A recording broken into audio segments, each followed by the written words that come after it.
Tēnā tātou, ka tauiria ke rā o tātou nei mihi, kia tukunātu rā ki o tātou nei atua, kia taumai anō rā tēnei mea te kotahitanga ki Wainganui ki tēnei huihuinga, I runga anō I te aroha, I runga anō I te aroha o tētei ki tētei, kia toitu anō rā te mana o te tangata I roto I tō tātou nei whai, I raro I ngā manaakitanga o te iwi taketake o konei, ko ia te ura o ngā te kauwhata, me ngā hapu, ngā marae maha e noho nei ki tēnei whaitua o tātou. Tēnei anō te mauri tū, te mauri ora, o tēnei huihuinga, I raro I ngā manaakitanga o ngā rangatira, e tū nei, e hui nei, hui, tui, whiti ki te ora. Haie, hui e, tāi. Tēnā koe te ngāngi. Tonight we have, please come in, don't be shy, take any seat you want. Tonight you'll see our wonderful panellists. We have our Mayor-elect Michael Ford. We also have our rural resident, former councillor, former business owner Phil Marsh, and we have the former MP, former Mayor Ian McKelvey tonight. As you can see, there's a camera at the front. That is because this is being live streamed. So these wonderful gentlemen are going to be live streamed tonight for the masses, mostly for Manawatū, hopefully. And more than that, after they have finished their speeches, we'll have an open floor for you to ask them any questions. Those questions will not be live streamed. That is when that stops recording and you have the freedom to ask or challenge any of the speakers, including myself, about the value of Māori wards. In order, the speakers are sitting in order. They have about 10 minutes as their maximum. For some of them, they believe that will be shorter. I'll be timing them tonight, as I'm your MC. For those that don't know me, no Ngāti Kauwhata, no Te Reo, I whakapapa here in Manawatū, the Māori ward councillor, and I'm also unopposed, which means I'll be stepping into the space again. Even though I'll be MCing tonight, there will be times where I'll fill in gaps between the men. Thank you for letting me allow to fill those gaps in, just in case. And at the end of the night, I'll also be joining the panel. I'll stop being an MC, and you get to ask me any questions that you like. Ka pai? Awesome. So good evening, everyone, to everyone at home that's sitting on the sofa watching us. Thank you for tuning in. Pleasure to have you. Nau mai, whakapiri mai. And without further ado, I'll let the panel take a seat, and we will have our first speaker. Now, I know most of you know him, but I think it's important to always give a bio, and that's to whakamana and enhance the speakers that are here tonight. So it's my pleasure to introduce our Mayor-elect, who's gone in unopposed, 3 trienniums as the Deputy Mayor to Helen Warboys that's sitting here tonight. Ngā mihi ki a koe, Helen. Also has over 40 years experience in the real estate industry, over 30 years experience in governance. Wonderfully smart doctorate daughter that's sitting here tonight, so ngā mihi to her, because that's a big connection to this father. So ngā mihi kia koutou, ngā mihi kia koroa. And Michael, would you like to take away the first 10 minutes, please?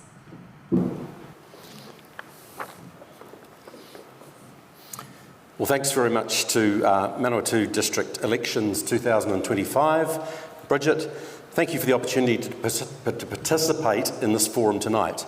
It should be interesting. I have no idea what Ian and Philson are going to say, and I'd say we all have a different perspective. I expect that both sides of the Maori ward debate will be slightly grumpy with me by the time I've finished, and right now, my big hope is that Bridget is regretting inviting me. I'm not here to tell you how to vote in the referendum. Our current council are fairly evenly split on the subject. I came tonight to share my perspective and experience, which includes being Deputy Mayor of Manawatū District for the last 9 years. I voted 5 times on the subject of Māori wards, which will become 6 when I vote in the upcoming referendum. I also did a lot of work in a 2-week period in May 2021 between votes, which I will share with you. Māori wards in local government are the equivalent of Māori seats in central government. Their purpose is to provide specific representation for Māori who otherwise may not have a voice in government. We're not England, we're New Zealand. This referendum has nothing to do with Manawatū District Council.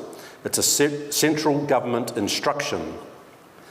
Labour and National and their support parties have made Māori wards a political football, whereas they haven't done the same with Māori seats in Parliament.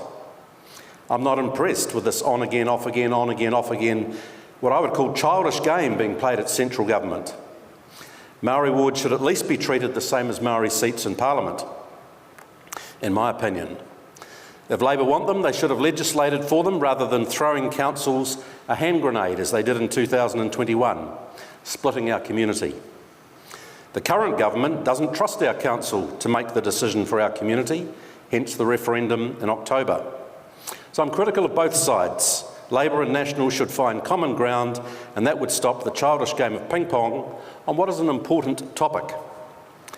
Do you support Maori wards? It's a no-win question. Whichever way you answer, you're wrong in the eyes of a significant section of the community. My opinion is not actually important here. This government says that your opinion in a referendum is what is important, and the result in the referendum will decide whether or not we have a Maori ward from 2028. Council has no say in the matter. But the Maori ward is safe for the next 3 years, and I would congratulate Councillor Bridget Bell on being re-elected unopposed to that seat. Still one person, one vote, and for MDC it's one voice out of 12. In actual fact, for those on the Maori roll here, there are no votes for Manawatū District Council this election because Bridget and I have both been elected unopposed. There is, however, the referendum vote and votes for Horizons Regional Council. For many, it comes down to whether you favour equity or equality. Equality treats everyone the same, whereas equity acknowledges that some, in this case Maori, who hold a special position in this country, don't start from the same starting line and need assistance to get to the starting line. A common explanation is to imagine two people wanting to watch a game of sport, but there's a 6-foot fence in the way. One of the people is 6'6", more like Feilding, and the other one's 5'9", that's me. Equality treats them both equally. They both have to stand on the ground. One can see the game and the other can't. Equity gives me, the 5'9" person, a stool to stand on so that we can both see the game. I guess the alternative was for me to buy a ticket.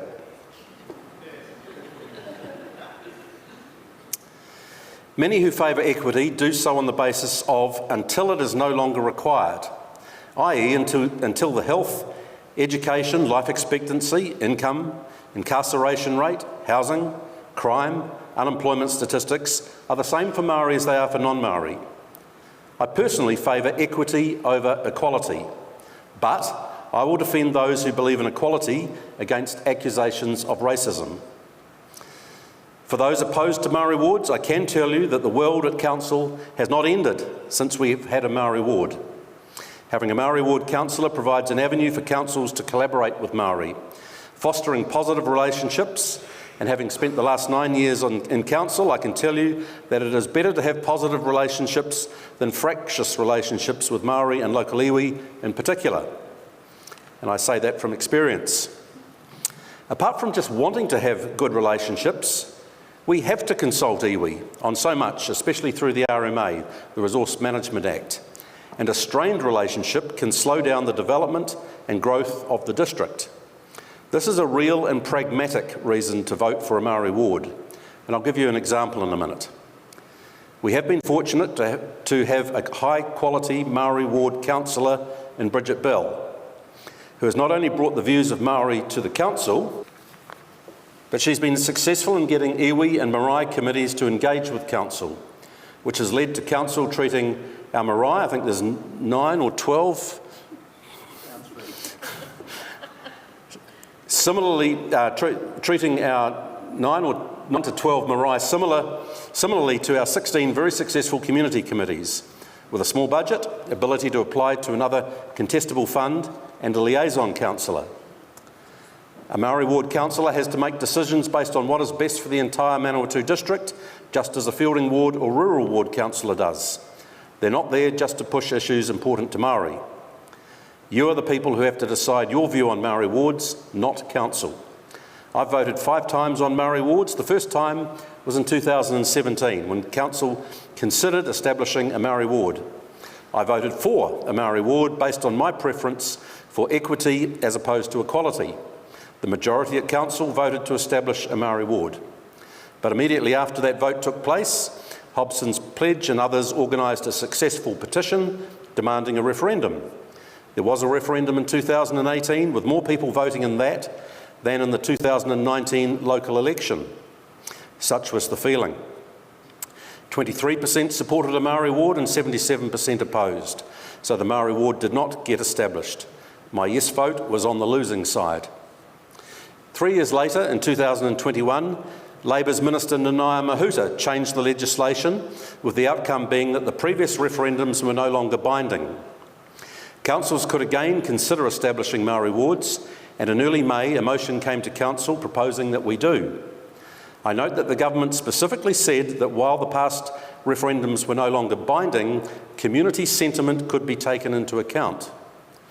I'm a councillor representing the views of the community, so for that vote I put my own preference to the side and acknowledged the strong community sentiment based on the 77% who opposed a Maori ward in the previous referendum, and I voted against establishing a Maori ward. That vote was interesting in that Council had 4 councillors who were very much in support of a Maori ward, 4 who were very much opposed, 1 who had a conflict of interest, lucky bugger, and Mayor Helen and myself in the middle, who voted in accordance with strong majority community sentiment. The motion to establish a Maori ward was therefore lost, 6-4 with 1 abstention.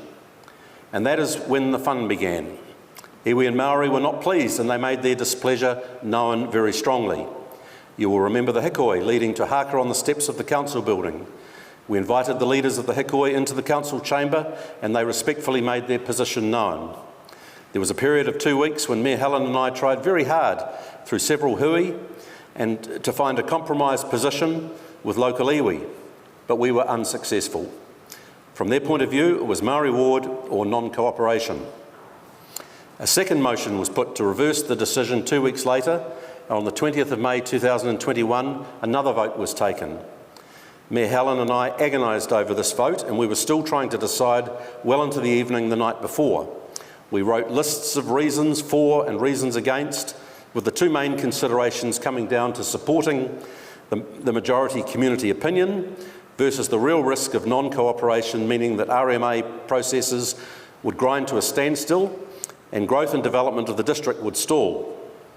We had experienced the district being in decline previously, with businesses closing and population declining, and it was soul destroying, and the best way to increase rates per property.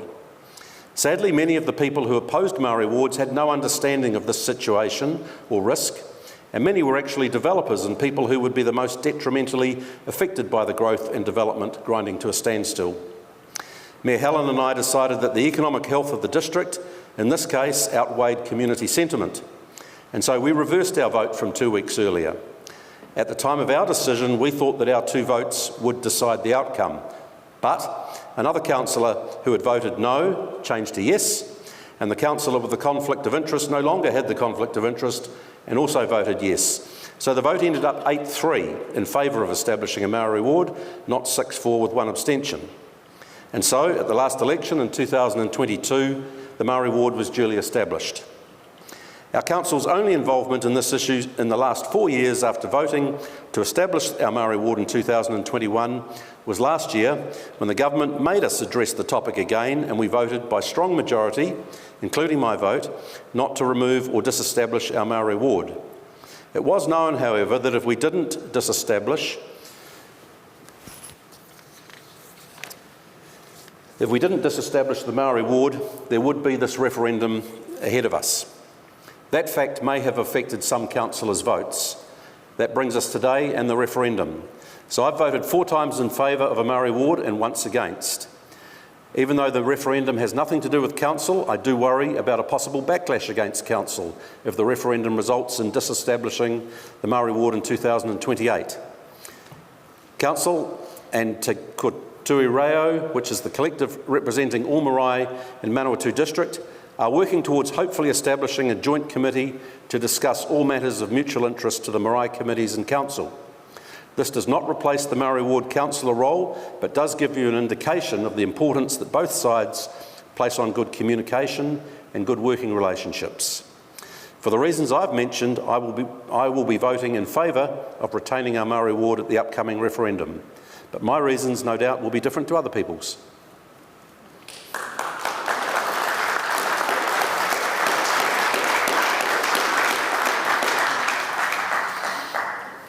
Tēnā koe, Michael. Thank you for sharing your story. I think one of the pivotal points that Michael talked about, and he was really honest about, was the journey he took from voting no to voting yes, and his experience of having a Māori ward councillor sitting in council this triennium. So I want to mihi to you, Michael, for your honesty that you shared tonight. I don't regret inviting you, not at all. I do regret the length of papers you brought. See, the papers that you see tonight, the 10 that you see, he does it in council every Thursday. So we always look forward to his verbose and lengthy speeches. And I'm really proud that you made it just after 10 minutes, 13. For him, that's fantastic. So all those tuning in tonight, thank you for staying with us. I hope you have. But no, big mihi to you, Michael. Thank you. I would love to introduce our next speaker, Phil Marsh. It's a privilege to introduce you. Phil voted yes in the non-binding referendum time when we had council elections. He's one of the 4 that Michael spoke about, but he also was a local business owner here. He is a rural resident. I notify and give you mana of how much of an ally you have been during the hikoi. So what a privilege it is to have you sitting at this panel. So ngā mihi kia koe, Phil. Now's your time. Good evening. Tēnā koutou katoa. My name's Phil Marsh, and I was a councillor at MDC from 2016 until 2022 and campaigned for a Māori ward. I'll tell you why. A little bit different to Michael from the political point of view, but I'll give you a little bit of a coverage of that, plus my personal reasons for doing so.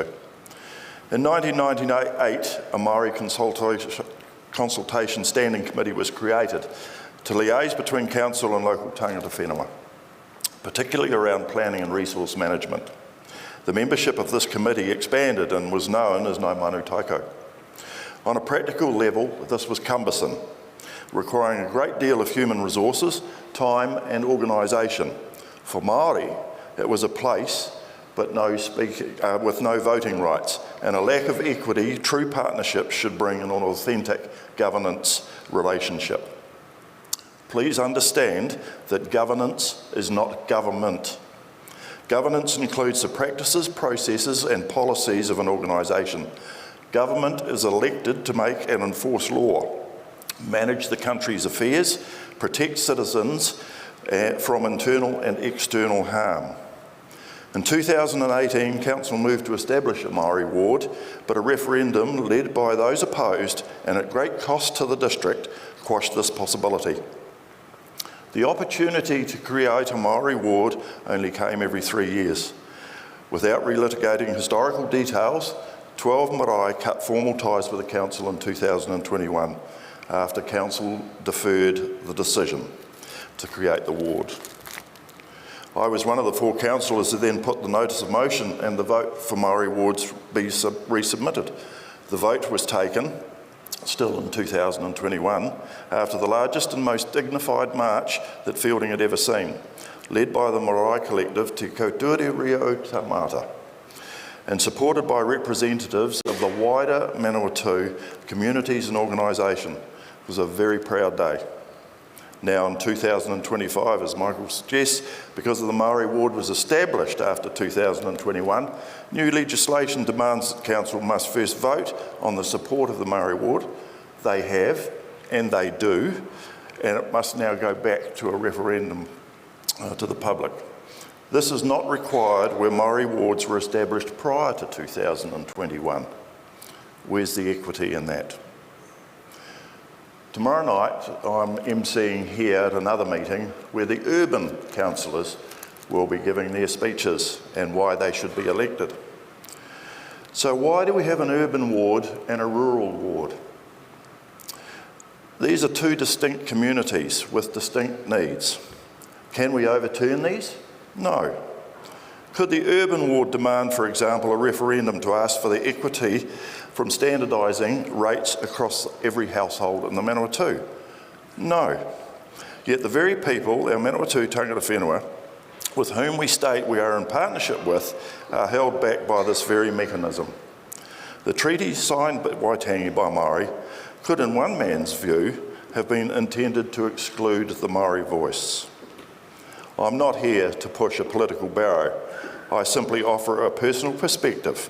I may be older, male and pale, and remain so motivated by my life experiences. Our foster son, now grown, along with his sisters, spent time in state care. He was removed from dysfunction, placed in a nice state home, run by a couple who looked extremely like myself and my wife. He was terrorised into silence by them, and until he had a permanent home with us, could he establish his voice again within his community. We also broke our hearts over the death of a young Māori boy that we supported through our business, where his family only saw the gangs as an aspiration. There were pressures on him as a young Māori we struggled to understand, and he actually struggled to withstand. As Pākehā, there is much we don't understand, but we can educate ourselves, engage in uncomfortable conversations, and advocate for those who are working so very hard to change aspirations and outcomes for their tamariki. We can listen and support, but only effectively if we hear those voices in the first place.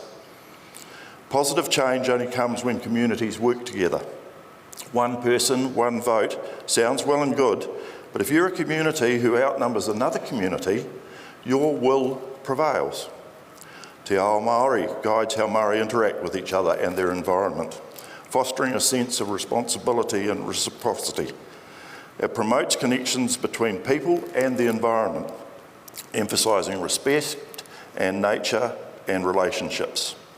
A Māori ward gives one vote around a table with 11 other people. One vote, no more, no less than any other.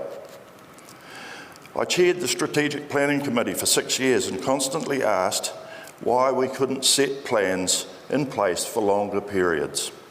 In contrast, many of our local marae, for example, have strategic plans and visions that span up to 100 years and more.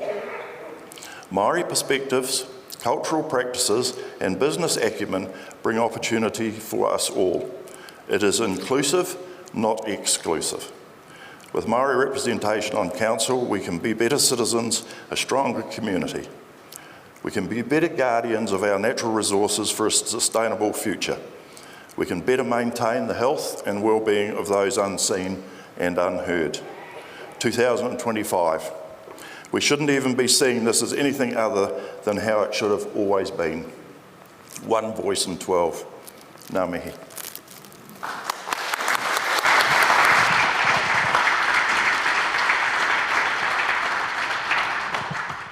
Ngā mihi ki a koe, Phil. Some of the points that Phil brought up very clearly was that it's one voice of 12. That's the makeup of our council. We have 5 Feilding urban councillors, we have 5 rural councillors, we have 1 Māori ward. With the establishment of the Māori ward, it didn't take away any representation from the rural community, nor did it take away representation from the urban Feilding community. It rather added to the seat. It added value. So, ngā mihi ki a koe, Phil, for explaining that for us tonight and for the viewers at home. To be honest, the last speaker of the night, there's not really much intro I need to give him. You all know who he is. But I think it's really, really important for us to hear someone who has sat in council before as our mayor, who's also sat in Parliament as a national MP, who is one of the longest standing rural families. I believe you're 5th generation, Ian, if James is 6, that he's said he was. Oh, that might be kind. It's all right. But I think it's really important to hear another perspective and what his views are around iwi relationships and what Māori representation brings to the table. So, ngā mihi ki a koe, Ian. Thank you, Bridget. I won't be quite as eloquent as the previous 2 speakers, and I'm not here to criticise governments or councils. I'm here to put my point of view, I guess, as to why I think we go where we're going. And I want to go back to about 1870 to start. because if you look at the political structure of New Zealand, we've had Maori seats in New Zealand, what are called Maori seats in New Zealand, since 1870 odd. And as I think our Mayor-elect pointed out, the government hasn't been game to change them. Now, so you go back that far, I'm going to explain some of my reasons for thinking the way I think. You go back that far and those Maori seats represented a fair selection or a cross-section of New Zealand. You come to about 1927, I think, or 28, where the last, what I would term centrist or right-wing even politician was elected to a Maori seat. Since then, those Maori seats have been held by Labour, New Zealand First, and more recently to Party Maori. And I'm explaining this because this is the reason that the governments historically have been so divisive or divided on this issue. So then you get to 2002 and the Local Government Act put in place under Helen Clark's government, which in many ways was pretty reasonable for local government. I think it was intended to go a bit further than it did. They intended to get us to a system of government, of local government, a little bit like Britain had. They obviously got frightened at the last minute and took some stuff out of that bill, but they also put in place a ridiculous situation which enabled councils to run a referendum on whether or not to hold a Maori seat. And I think it's been pointed out by both the previous speakers that when you've got 18% of a sector of your community, they're never going to win a referendum, which is intended to be divisive, basically, because if you think about putting those referendum in place, they are divisive. They're inevitably going to be divisive because you're pitting one part of our community against the other, basically. So that was the first mistake that was made by a government in 2002, sorry. And I tend to disagree with Philson on one thing because, I agree on the point that whilst we have rural wards and urban wards, I can only vote for 5 councillors. I can't vote for the other 5.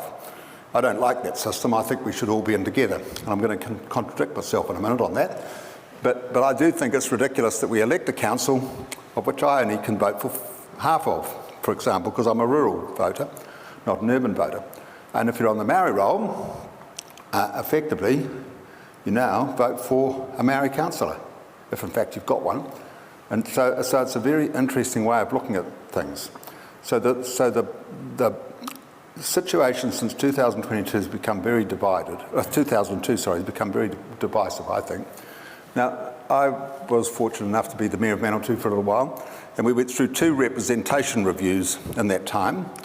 The Marae Consultative Committee at that time was, I think, pretty, they operated pretty well. They came to the conclusion at both those representation reviews that it wasn't appropriate to force the community to make a decision via a referendum as to whether or not we have a Maori ward. In other words, they felt it would be divisive and they made that decision. The council backed that or supported that decision was made by that Marae Consultative Committee at the time. Now, the issue I'll take with Wilson on is that the representation reviews can force referendum, and we could have a referendum in the Manawatū to do away with the wards, no problem at all. All we've got to do is get enough people to form the referendum and then get someone like Andrew Corey to take one side or the other and it'll win. So if you see what I mean, they've transformed or tried to transfer democracy that works in a situation where everyone's involved into a situation where it's only involving 18% of our, or less than 18% of our population actually, because the Maori roll wouldn't contain 18% of our population. So it's forced, in my view, a very divisive situation. So then the Labour government came along and tried to change that, or did change it, but they forced an issue onto many in our community and in Parliament that they didn't like. And so that's caused the problem, or not the problem, it's caused the current National Act and New Zealand First government to take a different approach to it and go back to the referendum situation. I think all of that's extremely unfortunate for our community. I think it's divisive for New Zealand, and for that reason, and probably that reason alone, I don't like divisiveness. I often tell people when I was the Mayor of Manawatū, the very first council meeting I was forced to vote, I lost it, I think 10-1. We never had another vote the time I was Mayor. I'm going to get beaten again.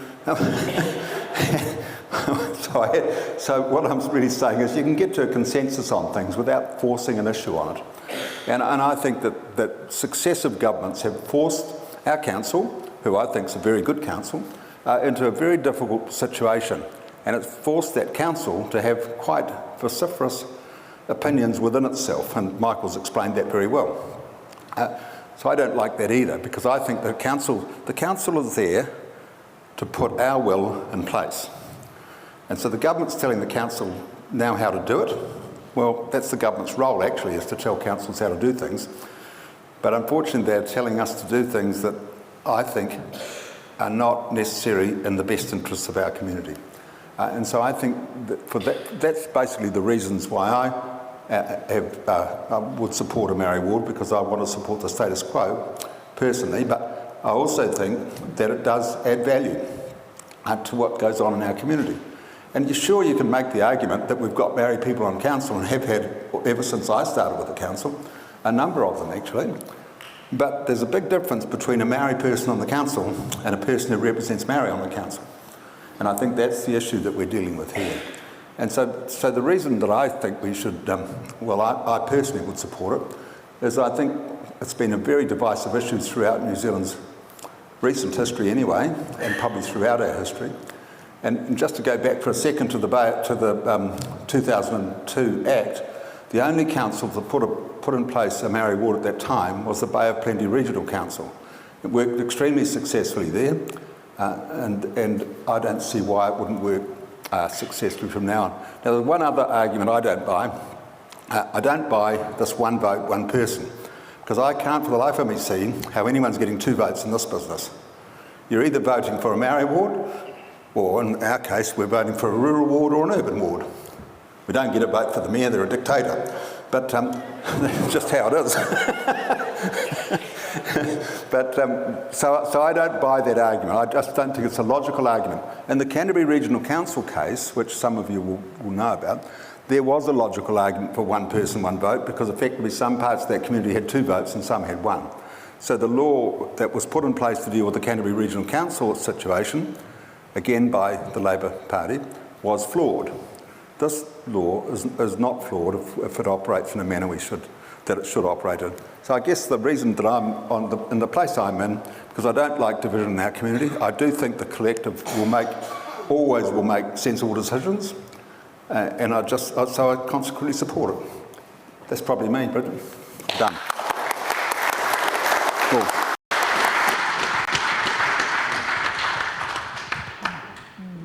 Ngā mihi kia koe, Ian. Thank you for your kōrero, and thank you for giving the history, particularly if Ian's kōrero who talked about the change of legislation that happened around the Electoral Act.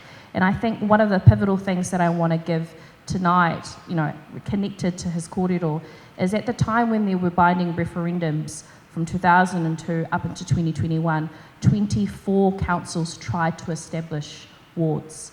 And the outcome of that referendum meant that only 2 were successful of the 24. Hence why the government of the day at the time then removed the legislation to have binding referendums, and it was up to the councillors of the day, which is how this ward was established, that the council of the day, and 2 of them are sitting to my right, the mayor to my left, I'm mihi to you, Andrew, but I think your decision was a bit different, and they established the ward through the idea, the legislation, that you didn't have to have a binding referendum. This time, the pendulum swings again, and we're here for this binding referendum. You would have seen, some of you today would have already received your voting papers, so you have up until the 11th of October to make your decision. Before I say goodbye to those that are online and live stream, and we go into an open floor, which will be private and it won't be live stream, I do want to give everyone the chance here in this room and those watching a little bit of a kōrero from our Māori perspective of why it's important. Ian touched upon what is the difference between Māori that stand in the general seats and those that stand in the Māori ward, and he said it perfectly. It's that Māori communities chose that representation. So there's a difference between representation and service. Whether you're an urban ward, a rural ward, or a Māori ward, you commit an oath where you serve everyone. And we do.